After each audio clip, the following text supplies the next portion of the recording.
कैसे हो दोस्तों। उम्मीद है आप लोगों की पढ़ाई लिखाई तो बढ़िया चल रही होगी और जितना मैंने अभी तक पढ़ाया है उतना आप लोगों ने देखा होगा। तो इसी के साथ हम आगे बढ़ेंगे। तो मेरा नाम श्रेष्ठ पाठक है। मैं आपको हिस्ट्री पढ़ाने वाला हूँ। बाकी ठीक है, इसके आगे पढ़ते हैं। तो जैसे कि अभी तक अपन ने हड़प्पा की इतनी क्लास ली हैं, तो एक क्वेश्चन आता है कि यार इतनी गौरवशाली सभ्यता जो हमारे भारत के इतिहास को 5,000 साल पहले ले जाती है, क्या भैया इसके बारे में कोई कहानी नहीं सुनाएंगे? कहानी तो होगी ना। तो इसके बारे में एक कहानी तो होनी चाहिए। तो चलो एक कहानी सुनते हैं। अब जलपरी की कहानी तो मैं आपको देखो सुनाऊंगा नहीं, कहानी सुनाऊंगा हड़प्पा सभ्यता की।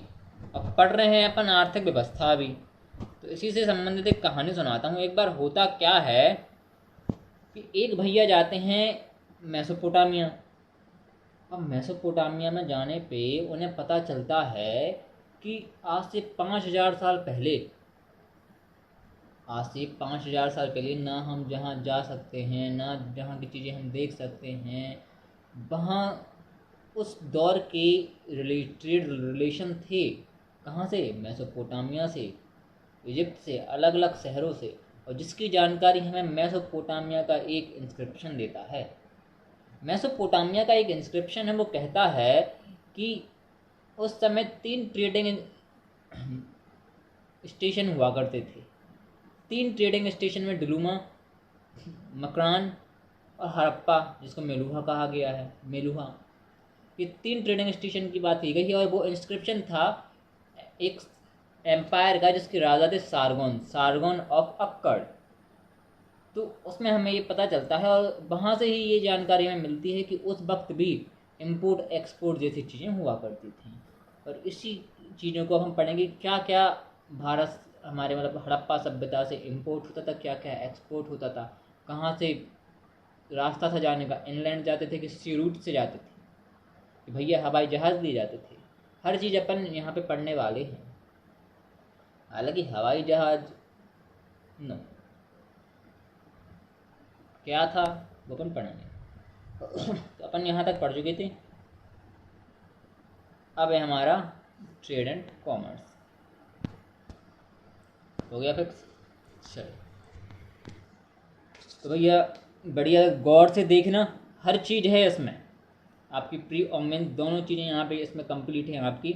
आपको अलग से कुछ नहीं पढ़ना है। यहाँ पे मैंने जो आपको ये नोट्स हैं इसमें एनसीईआरटी की भी क्वेश्चंस कवर हैं, आपके ऑथेंटिक बुक्स भी कवर हैं, और कई नोट्स यूज़ करके मैंने अलग अलग जगहों से पूरा एक ये नोट्स तैयार किया है। तो टेंशन बिल्कुल नहीं लेना, बढ़िया एक नंबर नोट्स है। आप उठा के देखना क्वेश्चन कहाँ से आते हैं, सब मिलेगा आपको। तो यहाँ पे पहली लाइन देखिएगा, जो इकोनॉमी है हड़प्पा की वो ट्रेड एंड कॉमर्स पे बेस है। आप कहोगे भैया जब ट्रेड एंड कॉमर्स पे बेस है तो अपन जब से कृषि क्यों पढ़ रहे थे? ऊपर अपन ने पढ़ा कृषि में क्या क्या होता है, कहाँ कहाँ होता है, किस चीज़ के कहाँ से साक्ष्य मिले हैं, साथ ही साथ वेज नॉन वेज भी अपन ने पढ़ लिया। तो ऐसा क्यों?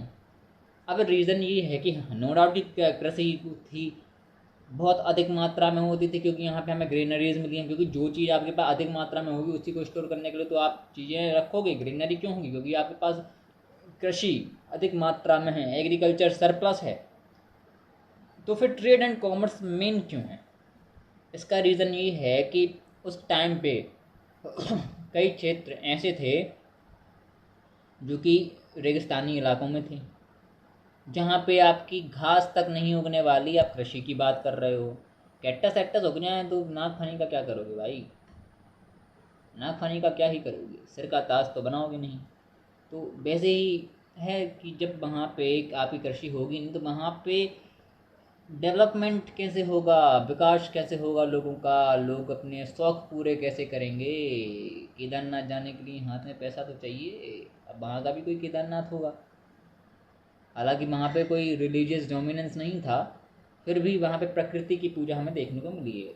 तो ट्रेड एंड कॉमर्स का यहाँ पे मेन बेस माना गया। एक और चीज़ आप याद करिएगा, पीछे मैंने आपको पढ़ाया था कि R.S. शर्मा ने कहा है कि यहाँ पे मर्चेंट क्लास रूल करती है, क्योंकि इनका ट्रेड एंड कॉमर्स बहुत फल फूल रहा था, विदेशों से इनके व्यापारिक संबंध थे।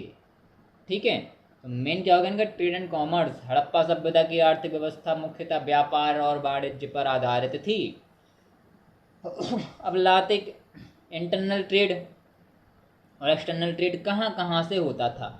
अब इंटरनल ट्रेड इनका होता था महाराष्ट्र से, राजस्थान से, कर्नाटका और अन्य क्षेत्रों में हमें सबूत मिलते हैं, एविडेंस मिलते हैं कि ये लोग इंटरनल ट्रेड करते थे। इंटरनल ट्रेड मतलब कि भारत के, जैसे अपन आज भारत में है तो भारत में मध्य प्रदेश में, जैसे मैं मध्य प्रदेश से हूँ, अब मध्य प्रदेश से उत्तर प्रदेश में मैं अपने जो सामान है वो बेच रहा हूँ, तो ये इंटरनल ट्रेड हो गया। राजस्थान, हरियाणा, पंजाब, दिल्ली, कर्नाटका, महाराष्ट्र, ये भारत के अंदर आने वाले, मतलब आपकी सभ्यता के अंदर आने वाले जो भी स्थल हैं वहाँ पे किया हुआ ट्रेड, वहाँ पे किया हुआ व्यापार, उसको हम क्या कहते हैं, इंटरनल ट्रेड कहते हैं। उस टाइम पे हड़प्पा सभ्यता में आने वाले क्षेत्र में राजस्थान, कर्नाटका, महाराष्ट्र, इंटरनल ट्रेड हुआ करता था। साथ ही साथ एक्सटर्नल ट्रेड की बात करें तो मैंने आपको साफ साफ आते ही कहानी सुनाई थी कि हमें मेसोपोटामिया के इंस्क्रिप्शन, जो कि सारगोन के वो अक्कड़, सारगोन ऑफ अक्कड़, जो कि उस वक्त एक उसकी मतलब बाद वाली डायनेस्टी है, लेकिन हमें उसमें साक्ष्य मिलते हैं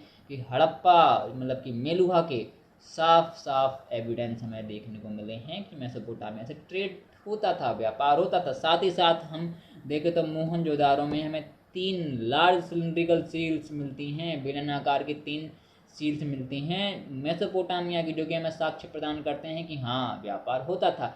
और साथ ही साथ आपको हर व्यक्ति बताएगा कि मोहनजोदारो से 3 सिलिंड्रिकल सील्स, लेकिन बहुत कम व्यक्ति बताएंगे कि 3 स्मॉल सिलिंड्रिकल सील्स जो कि पर्शियन की थी वो हमें लोथल से भी मिलती हैं, जो कि एक पोर्ट है, डॉकयार्ड वाला क्षेत्र है। यहाँ से जल स्थल से, सी रूट से आपको व्यापार करने की सुविधाएं प्रदान हैं।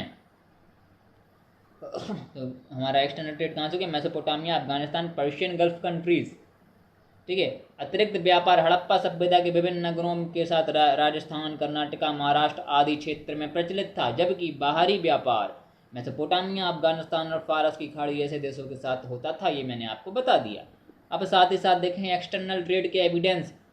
एक्सटर्नल ट्रेड के एविडेंस मतलब बाहरी व्यापार की पुष्टि पुरातात्विक प्रमाणों से होती है, ठीक है।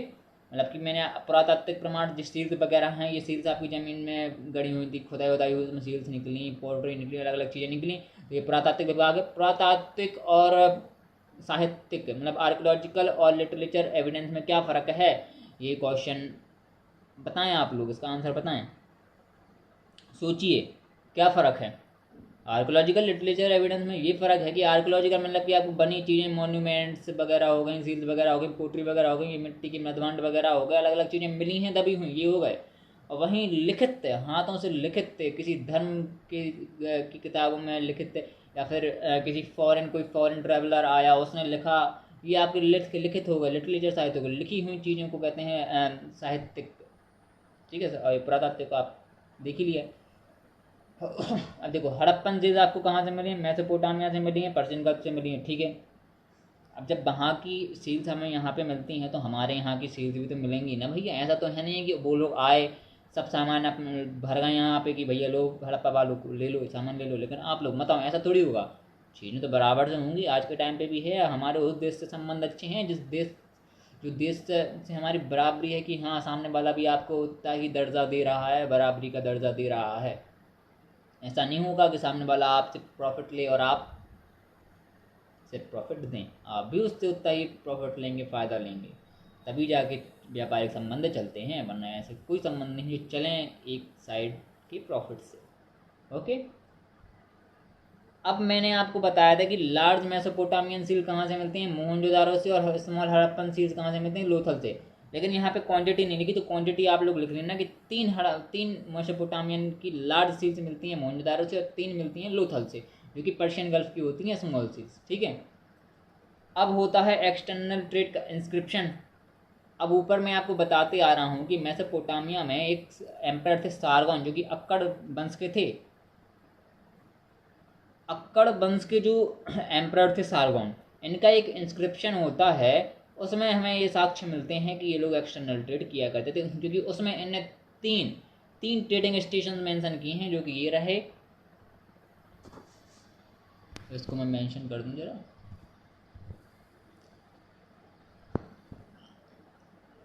ठीक है। सारगोन ऑफ अक्कड़,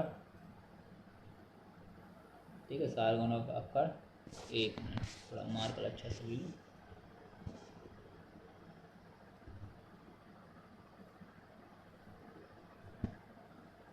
देखो सारगोन ऑफ अक्कड़, ठीक है, ये हो गया।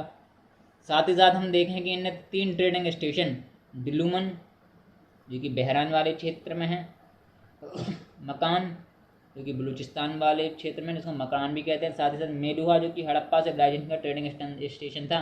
मतलब कि ये 3 क्षेत्र हैं जो कि एक हिसाब से ट्रेडिंग स्टेशन है। मतलब कि यहाँ से हम सामान उतारा करते थे, लोड किया करते थे और उतारा करते थे। ये स्टेशन है, यहाँ से हर जगह फिर सामान जाया करते थे उनकी सिविलाइजेशन में। डिलूमन में जैसे हड़प्पा से मेलुहा हो गया हमारा, मेलुहा से गए हम मकरान, मकरान में क्या हुआ, आपने सारा सामान उतार दिया, फिर वहाँ से अलग अलग बैलगाड़ी, अलग अलग से स्रोतों के द्वारा वो पूरे सिविलाइजेशन में, उनके पूरे देश में, उनकी पूरी सभ्यता में वो सामान ले जाया जाएगा। वैसे ही वहाँ से यदि कोई चीज़ आती तो मेलुहा में आएगी जो ट्रेडिंग स्टेशन है, फिर यहाँ से हर जगह ये भेजी जाएगी। तो हमें ये 3 साक्ष्य मिलते हैं, ठीक है। हिंदी में देख लिए, ये दिलमुन, बहरान, मकान, मकरान, बलूचिस्तान में, मेलुहा हड़प्पा सभ्यता में के साथ व्यापारिक संबंध का उल्लेख कहाँ पे है हमारे, सारगोन ऑफ अक्कड़। बाहरी व्यापार की पुष्टि अक्कड़ सम्राट सरगोन जो कि 2350 BC के हैं।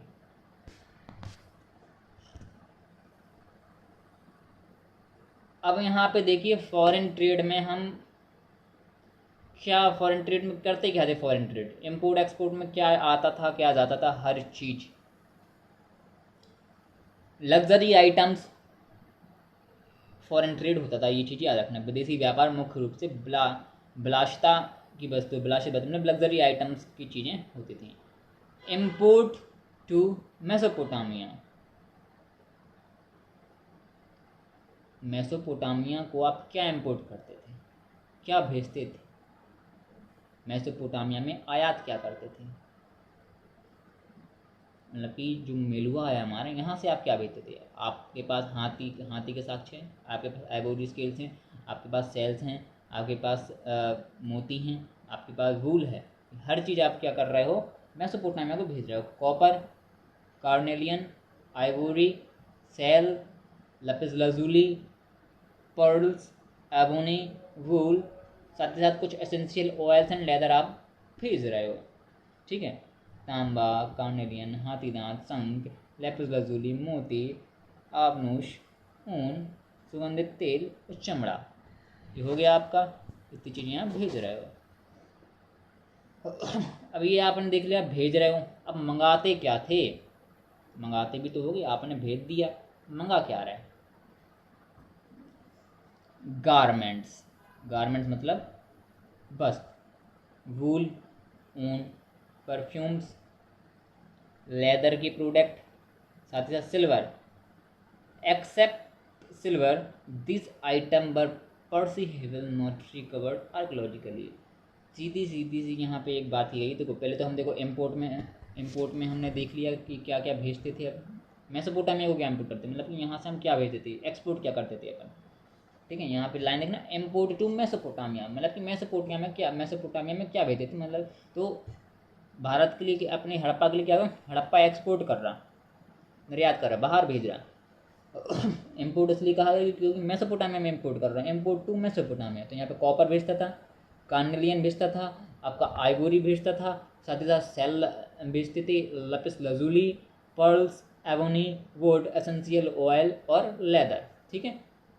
ये क्या करता था, एक्सपोर्ट करता था, भेजता था। अब यहाँ पे ये चीज़ कंफ्यूज मत होना कि यहाँ पे लिखा है इंपोर्ट टू मेसोपोटामिया, मैं हूँ, इंडिया है, इंडिया एक्सपोर्ट कर रहा है अमेरिका को। लेकिन अमेरिका में क्या हो रहा है, इंपोर्ट हो रहा, तो import to Mesopotamia, import to America, ठीक है। इंपोर्ट टू कहाँ पे इंपोर्ट हो रहा, मेसोपोटामिया में इंपोर्ट हो रहा, मतलब कि हड़प्पा से एक्सपोर्ट, तो मेसोपोटामिया में इंपोर्ट, तो वही चीज़ है। वहीं export from Mesopotamia to Harappa, Mesopotamia से हड़प्पा में क्या आ रहा था, गारमेंट्स बताया आपको, वस्त्र, वूल, परफ्यूम्स, लेदर प्रोडक्ट्स, सिल्वर हो गया, परफ्यूम्स हो गए। अब सिल्वर में एक, अब यहाँ पे ये लाइन लिखी है, ये चीज़ याद करने वाली है कि सिल्वर को छोड़ के जितने भी आइटम हैं वो नष्ट होने योग्य हैं, इसलिए आर्कियोलॉजिकल एविडेंस में हमें सिल्वर मिलता है। इनके अलावा वस्त्र हो गया, गारमेंट्स हो गए, वूल हो गया, परफ्यूम हो गया, ये कोई भी हमें साक्ष्य नहीं मिलते डायरेक्ट, ठीक है। जो भी हमारे आर्कियोलॉजिकल एविडेंस में हमें सिल्वर मिला है नो डाउट, क्योंकि वो आपके वक्त के साथ ज़मीन में ख़त्म नहीं होगा, नष्ट नहीं होगा, लेकिन वूल्स हो गए, गारमेंट्स हो गए, ये चीज़ें वक्त के साथ ज़मीन में दबी दबी नष्ट हो जाती हैं। ठीक है, मेसोपोटामिया से हड़प्पा को निर्यात वस्त्र होता था, ऊन होता था, इत्र, चमड़े की वस्तुएं, चांदी। अब यहाँ पे है ना, चांदी को छोड़कर ये वस्तुएं नष्ट हो जाती हैं, इसलिए पुरातात्विक प्रमाण नहीं मिलते, क्योंकि पुरातात्विक प्रमाण में कहीं पे भी आपको चमड़ा, गारमेंट्स, परफ्यूम्स, ये चीज़ें नहीं मिलती। अब ये देखो एक बढ़िया सा मैप है आपके लिए कि कैसे व्यापार होता था। ये देखिए यहाँ से ये पतला मार्कर नहीं, चलो यही ठीक है, सही है। देखो यहाँ से ये ट्रेडिंग स्टेशन गया, यहाँ से ये जल मार्ग के द्वारा हो रहा, जल मार्ग के द्वारा ये अलग अलग जगहों पर जाया जा रहा है। मोहनजोदड़ो वाला क्षेत्र आ गया।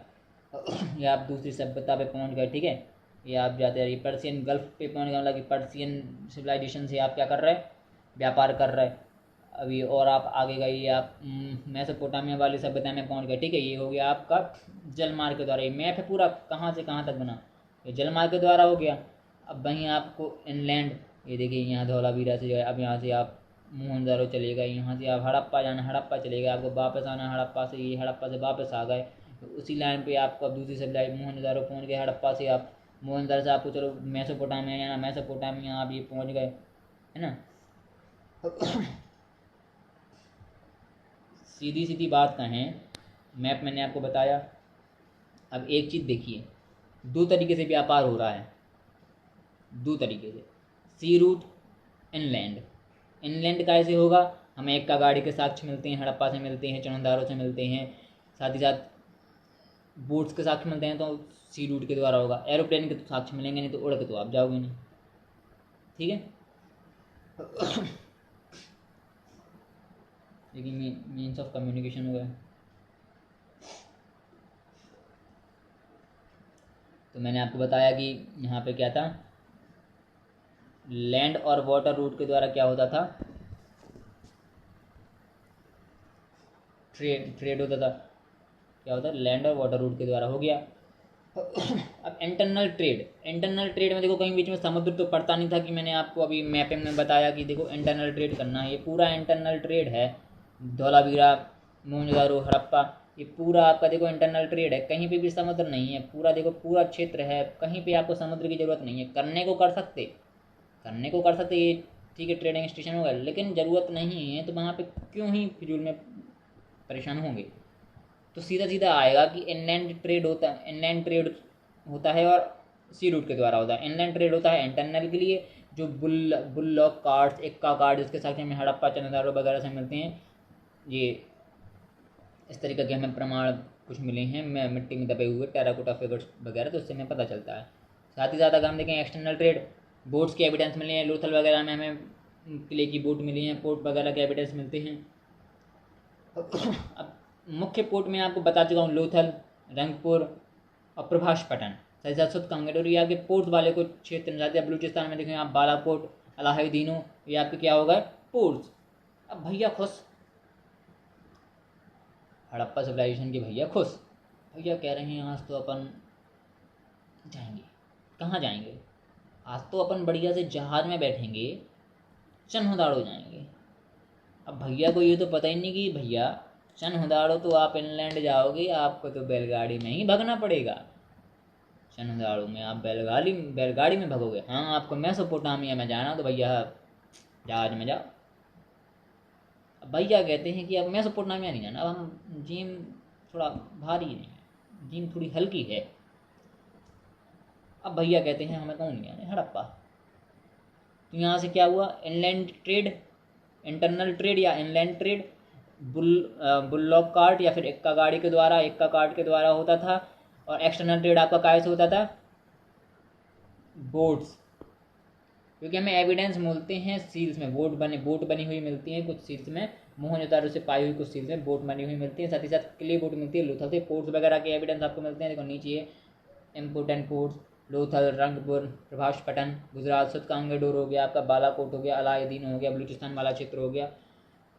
पोर्ट्स का एक क्रूशियल रोल, एक बहुत महत्वपूर्ण रोल रहता है, भूमिका रहती है एक्सटर्नल ट्रेड में। अगर हमारे पोर्ट्स नहीं होंगे, नाव नहीं होंगी, तो आप कहाँ से जाओगे। या तो आपको बहुत लंबी दूरी का रास्ता तय करना होगा। तो पोर्ट्स का योगदान हुआ कि नहीं हुआ?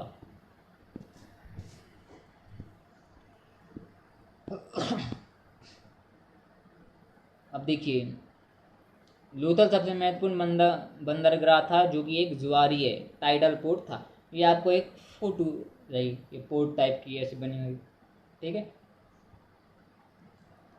इनका पोर्ट हो गया, यहाँ पे नाव, इनकी बोट्स वगैरह रखी हैं, यहाँ पे इनका सामान लोड होगा, फिर ये निकल जाएंगे अपने देश विदेश, है ना। अब वेट्स एंड मेजरमेंट, अब इनकी जो साइंस टैकी तो है, इनकी ये साइंस टैकी तो है कि इन्हें अलग अलग धातु से, अलग अलग चीज़ों से ये क्या कर लेते थे, वेट्स बना लेते थे, मेजरमेंट कर लेते थे, इन्हें मतलब कि इन्हें मैथमेटिक्स का भी ज्ञान था, है ना। इनके वेट्स जो हैं वो 16 के मल्टीपल में हुआ करते थे। साथ ही साथ ये इनके लिए फुट और क्यूबिट की कुछ यूनिट्स ये नापा करते थे। सेल स्केल हुआ करता था इनका, आइवोरी स्केल हुआ करता था। सेल स्केल को एंगल नापने के लिए यूज़ करते थे, सौराष्ट्र वगैरह में सेल एंगल स्केल बनते थे। तो इसी को हम पढ़ें, ऑयस्टर आइवोरी स्केल। ऑयस्टर ध्यान रखिएगा, ऑयस्टर आपको कहाँ पे मिला है?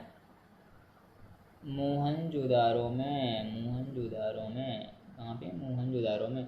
और वे ये आइवोरी कहाँ पे मिलता है आपको? आइवोरी मिलता है आपको लोथल में।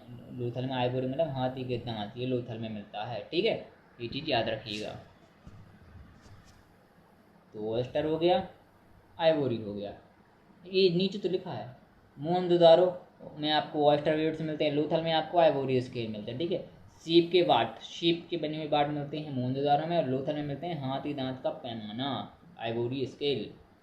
वहीं देखें तो वेट्स आपके 16 में के मल्टीपल में रहते हैं। क्वेश्चन आ सकता है कि वेट्स का जो मल्टीपल होता है किसके मल्टीपल में रहते हैं? 16 के। 16 एंड इट्स मल्टीपल पर यूज्ड, 16, 32, 16, 32, ऐसे आगे बढ़ते आएंगे। अब लेंथ की यूनिट क्या होती थी? फुट। इनके लिए फुट क्या होता है? 37.6 सेंटीमीटर का एक फुट। क्यूबिट में नापेंगे तो 51.8 सेंटीमीटर से आपका 53.3 सेंटीमीटर। साथ ही साथ सेल स्केल आपको मिले हैं मोहनजोदारो से, आइवोरी स्केल आपको मिलते हैं लोथल से, और सेल इस थोड़ा ऊपर कर दें,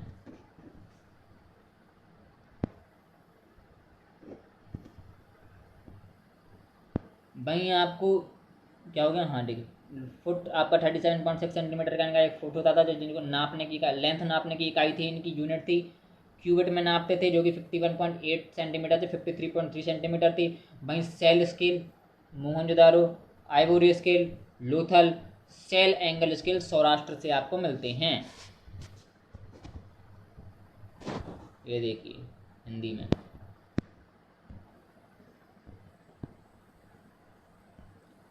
लंबाई की इकाइयाँ, फुट आपका 37.6 सेंटीमीटर, 51.8 से 53.3 सेंटीमीटर आपका हो गया क्यूबिट। ये हाँ, यहाँ पे क्यूबिट है, ये हटा लेना, क्यूबिट कर लेना यहाँ पे। शंख मापक मोहनजोदारो से मिलता है आपको, हाथी दांत मापक लोथल से मिलता है, कोण मापक कहाँ मिलता है? सौराष्ट्र से। कोण नापने के लिए सौराष्ट्र से आपको मिलती हैं चीज़ें, यहाँ पे कोण नापे जाते थे। अब देखिए ये बेट्स हो गए इनके, ये 16, 32 ये अलग अलग बड़े होते जा रहे हैं, ये सीधे 16 के मल्टीपल में चलते जा रहे हैं, ठीक है। ये हमारा 16 का हो जाएगा, ये हमारा 32 का हो जाएगा, ये हमारा 48 का हो जाएगा, हमारा 64 का हो जाएगा। ऐसे ये आगे आगे आगे आगे ये 16 की टेबल पढ़ते जाओ, ये आपका पहुंच जाएगा, है ना। ऐसे ये देखिए रखे हुए लाइन से ये बड़े होते जा रहे हैं, मतलब 16 के मल्टीपल में चल रहा है। ये देखिए आपके बाज़ार, ये आपके बाज़ार में भैया सब्जी बेच रहे हैं, भैया बड़े गुस्से में लग रहा है, लगता है बगल वाले का, ऐसा लग रहा है कि ये जो भैया हैं, ये बगल में इनका लड़का है, ये कोई इनकी शिकायत करने के लिए लाया है ना। और उसी वक्त भैया सब्जी बेच रहे थे, है ना। तो भैया बड़े नाराज कि मैं दिन रात सब्जी बेच रहा हूँ,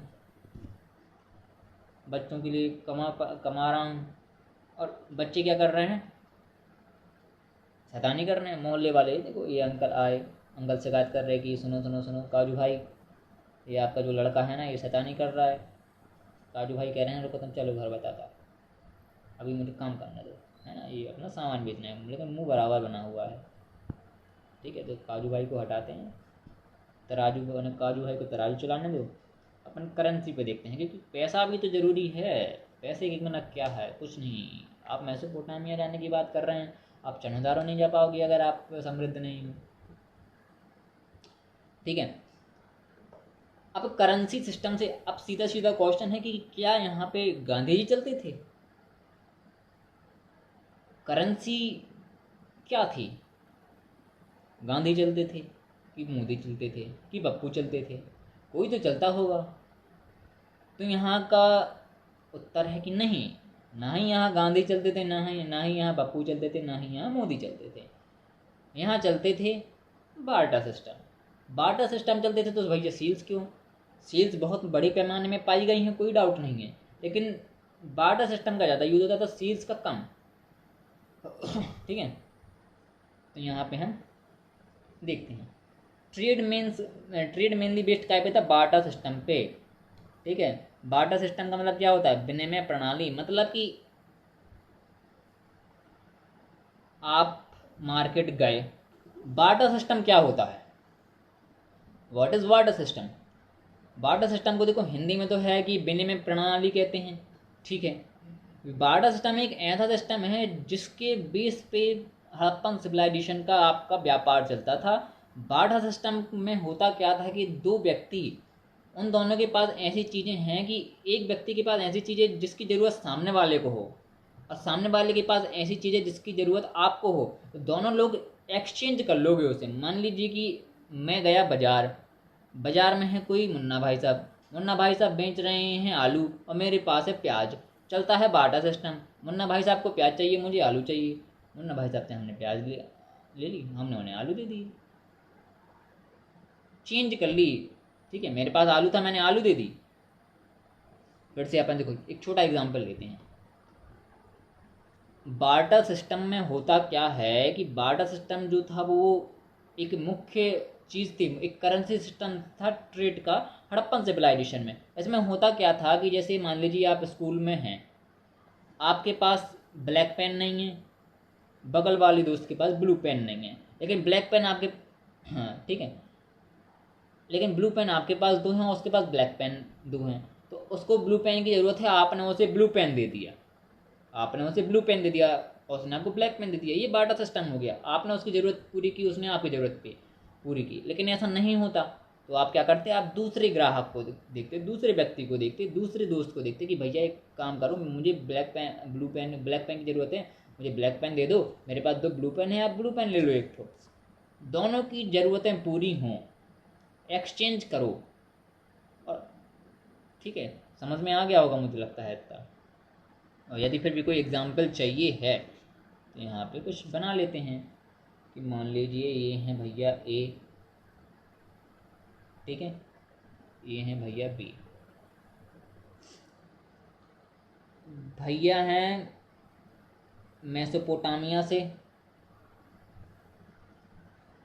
बी भैया हैं हड़प्पा से। ठीक है, बार्टर सिस्टम का समझ रहे हैं पूरा एग्जाम्पल। ए वाले करते क्या हैं? ए वाले पहुंचे हड़प्पा हड़प्पा स्थल पे पहुंचे। ए वाले भैया यहाँ पे क्या कर रहे थे? यहाँ पे मान लो आलू बेच रहे थे, मान बार्ले बेच रहे थे, जौ बेच रहे थे, और भी कोई जो भी चीज़ मान लो, अपन क्या मान लो आइवोरी स्केल मान लो। ठीक है, आइवोरी स्केल अपने यहाँ से आइवोरियस के लिए बेच रहे थे। ठीक है, आइवोरियस को तराजू में रखे हमने। अब बी वाले भैया को जरूरत थी काय की? गारमेंट्स की। अब जो ए था, ए के पास क्या था? गारमेंट्स। ठीक है,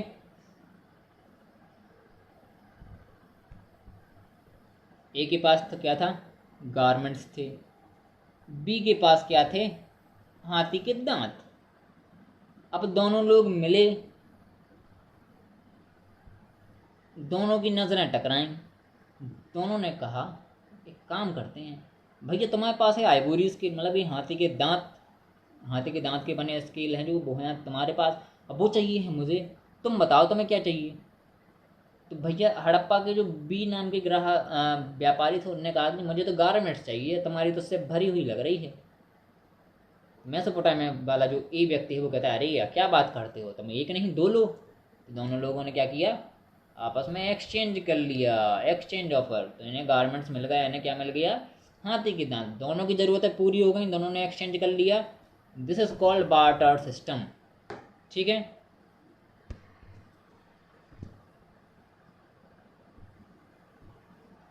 तो ट्रेड क्या था, बार्टर सिस्टम पे बेस्ड था। But many still suggest that they have been used as token of primitive currency. Okay, मैंने बताया कई जगहों पे आपको क्या मिलती हैं, सील्स मिलती हैं। मोहनजोदड़ो से बहुत बड़ी मात्रा में हमें सील्स मिलती हैं जब खुदाई होती है वहाँ की। तो सील्स मिलती हैं तो इसका मतलब ये है कि हाँ सील्स का इस्तेमाल होता था, अलग अलग चीज़ों के लिए होता था। कई सील्स का तो ताबीज़ के तौर पे भी इस्तेमाल होता था। ठीक है, अब होता क्या था, सील्स का इस्तेमाल, सील्स का पर्पज़ ये था कि किसी चीज़ की ओनरशिप जान सके कि इस व्यक्ति, इस प्रॉपर्टी का मालिक कौन है। आपने थैली है उसमें सील लगा दी, आपने मेसोपोटामिया में भेज दी। अब उस सील से सामने वाला व्यक्ति समझ जाएगा कि ये थैली कहाँ से आई, ये हमारी हड़प्पा से आई है। उस सील्स के द्वारा पता लगाएगा। तो ये पर्पस थे सील्स के, अलग अलग हो सकता है। उसको कुछ खरीदने के लिए भी यूज़ हो, प्रॉपर्टी का मालिक कौन है, उस प्रॉपर्टी को अंकित करने के लिए कि हाँ ये मेरी है, ऐसा कुछ बताने के लिए उसकी आइडेंटिटी के तौर पर सील्स का यूज़ होता था। साथ ही साथ कुछ सील्स का प्रयोग ताबीज़ के तौर पे होता था, एम्यूलेट्स के तौर पे होता था। तो अलग अलग प्रयोग सील्स के हमें देखे गए हैं। ठीक है, मुख्यतः वस्तु विनिमय प्रणाली, कई मोहरें भी इस्तेमाल की गई हैं। ठीक है, ये आपको पूरा मैंने समझा दिया। अब सील्स देखो, सील्स, अब सील्स में अलग अलग चीज़ें अंकित थी, अलग अलग चीज़ें उसमें नक्काशी की गई थी। ये देखिए कहीं जानवर, कहीं कुछ, ये अलग अलग हर जगह, कहीं स्वास्थ्य के निशान, स्वास्थ्य के निशान से यहाँ पे पता चलता है कि सिंबल वर्शिप करते थे ये लोग। ठीक है, सिंबल वगैरह यूज होते थे जानवरों के प्रयोग से। इन्हीं ये जो जानवर बने ना, इन यहीं से हमें पता चलता है कि क्या क्या ये लोग डोमेस्टिकेशन किस जानवर का किया करते थे, जो अपन ने ऊपर पढ़ा है टॉपिक। ठीक है, ये पशुपति सिप की एक फेमस सील हो गई है। ठीक, अलग अलग हैं यहाँ पे।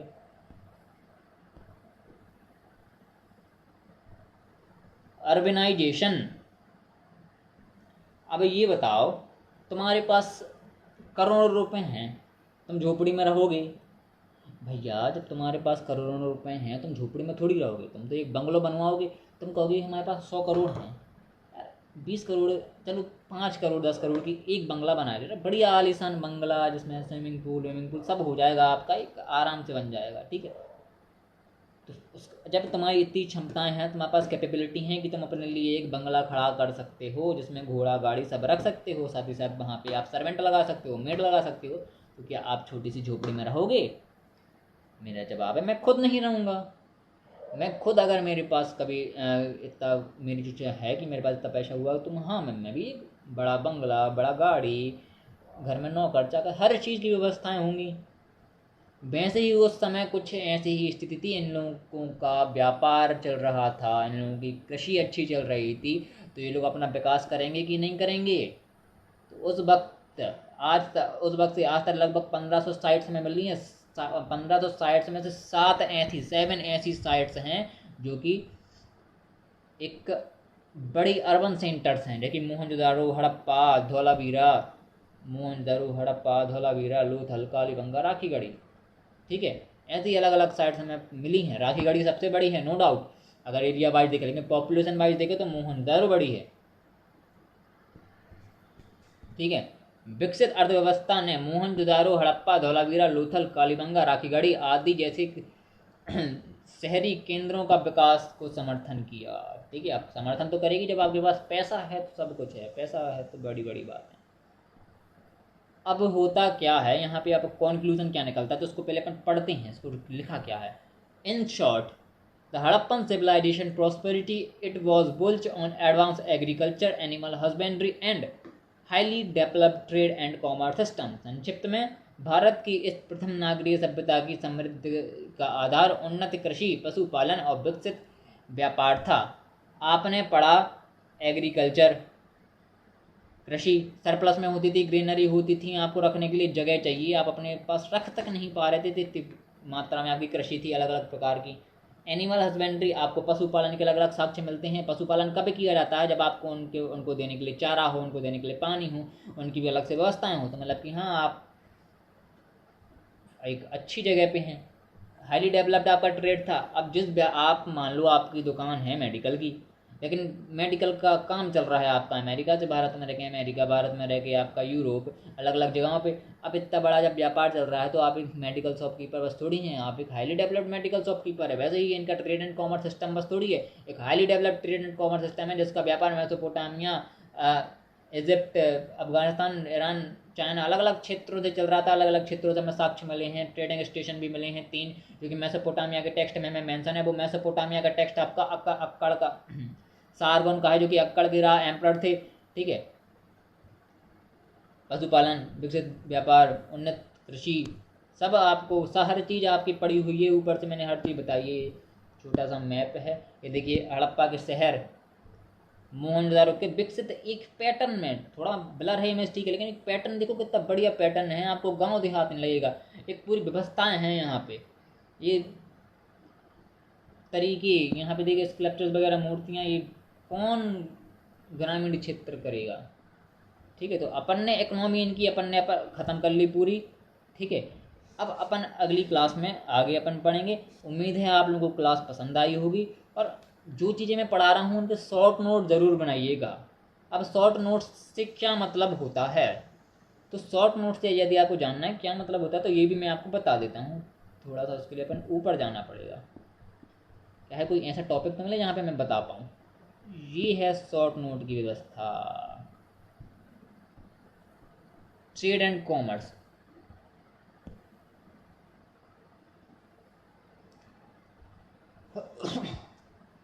यहाँ पे लिखा है आपका। एक काम करता हूँ, शॉर्ट नोट्स का जो एक टॉपिक है मैं इसका एक शॉर्ट्स डाल दूंगा, तो उसमें आप देख लेना कि शॉर्ट नोट्स कैसे बनाए जाते हैं, क्योंकि यहाँ पे लिखने में मज़ा नहीं आएगा, आपको भी तो समझ में नहीं आएगा, है ना। इसी के साथ आज मैं क्लास ख़त्म करता हूँ। अगली क्लास में अपन मिलते हैं। क्लास आपकी एक दिन छोड़ एक दिन रहेगी। मंडे से मैं एक कंटिन्यू रहेगा कि मंडे, फिर एक दिन छोड़ के फिर एक दिन चलती रहेगी। धन्यवाद।